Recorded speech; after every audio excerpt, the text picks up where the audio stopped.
Devocionais da Bíblia toda em um ano. Hoje, Esther, capítulos 8 a 10. O livro de Esther mostra que Deus reina soberanamente, mesmo quando seu nome não é mencionado. Do decreto de morte à salvação, vemos a mão invisível do Senhor guiando todos os detalhes. Aquele que tentava atacar o povo de Deus, Amã, agora está morto. Foi condenado na mesma forca que pretendia enforcar a Mordecai. Porém, ainda havia uma questão não resolvida, e essa questão será tratada agora no trecho final de Esther, no trecho que encerra esse livro. Por mais que Amã tenha morrido, seu plano de matar os judeus permanecia em pé. Ainda haveria um dia em que todos os inimigos dos judeus poderiam matá-los, por decreto do próprio rei Assuero. Agora, o que Esther faz, juntamente com Mordecai, é procurar reverter esse plano de Amã. O capítulo 8 começa com todos os bens, toda a casa de Amã sendo transferida para Esther e Mordecai. Assim, Mordecai se torna administrador daquela casa. Porém, o problema permanecia. Ainda haveria um dia em que os judeus seriam atacados por seus inimigos. Por isso, Esther novamente tem a benevolência do rei e pode lhe fazer um pedido. E pede pela revogação daquele decreto feito pelo rei Assuero antes. Porém, aquele decreto não poderia ser revogado, pois nenhum decreto real poderia ser revogado na Pérsia. Assim, ele permite que Esther e Mordecai juntos trabalhem para prover medidas, a fim de que essa situação seja revertida. E assim, eles concedem aos judeus o direito de se defender. Mesmo que sejam atacados, os judeus poderiam se defender dos inimigos. E o que vemos no capítulo 9 é justamente a boa mão de Deus conduzindo o seu povo. No dia em que os inimigos dos judeus esperavam tomar posse de tudo aquilo que pertencia a eles, aconteceu o contrário, pois os judeus é que se apoderaram dos que os odiavam. Então o que nós vemos aqui é justamente como o Senhor reverteu totalmente aquele quadro problemático que marcou o início do livro de Esther.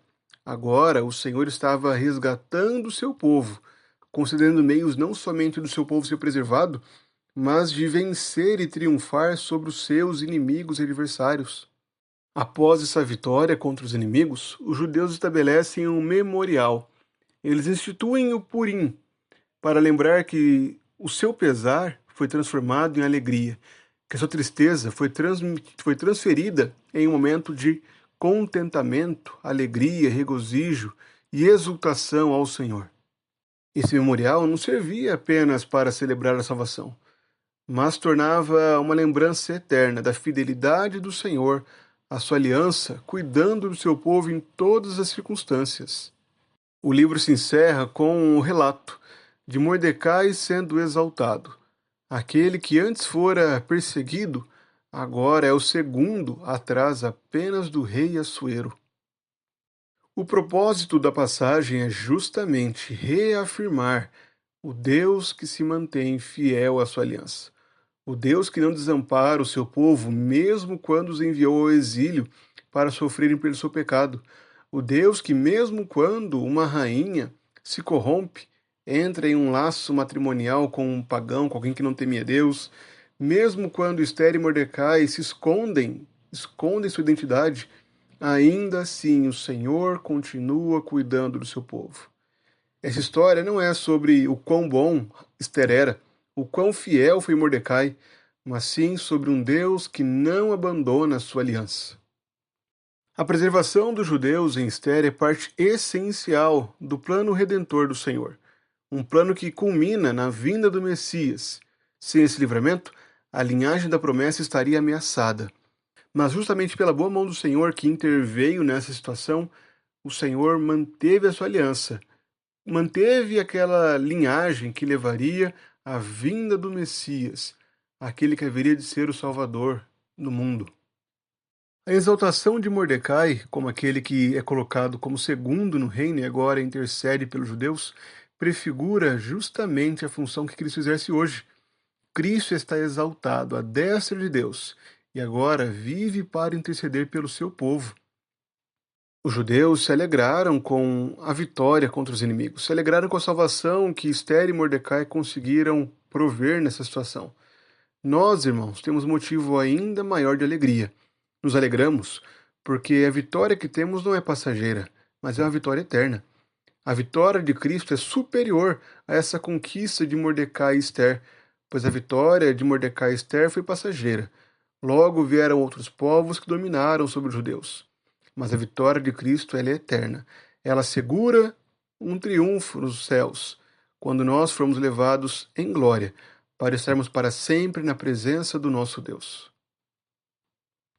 Enquanto esse dia não chega, nós temos o dever de continuarmos fiéis aqui, de continuarmos andando em santidade, dando bom testemunho.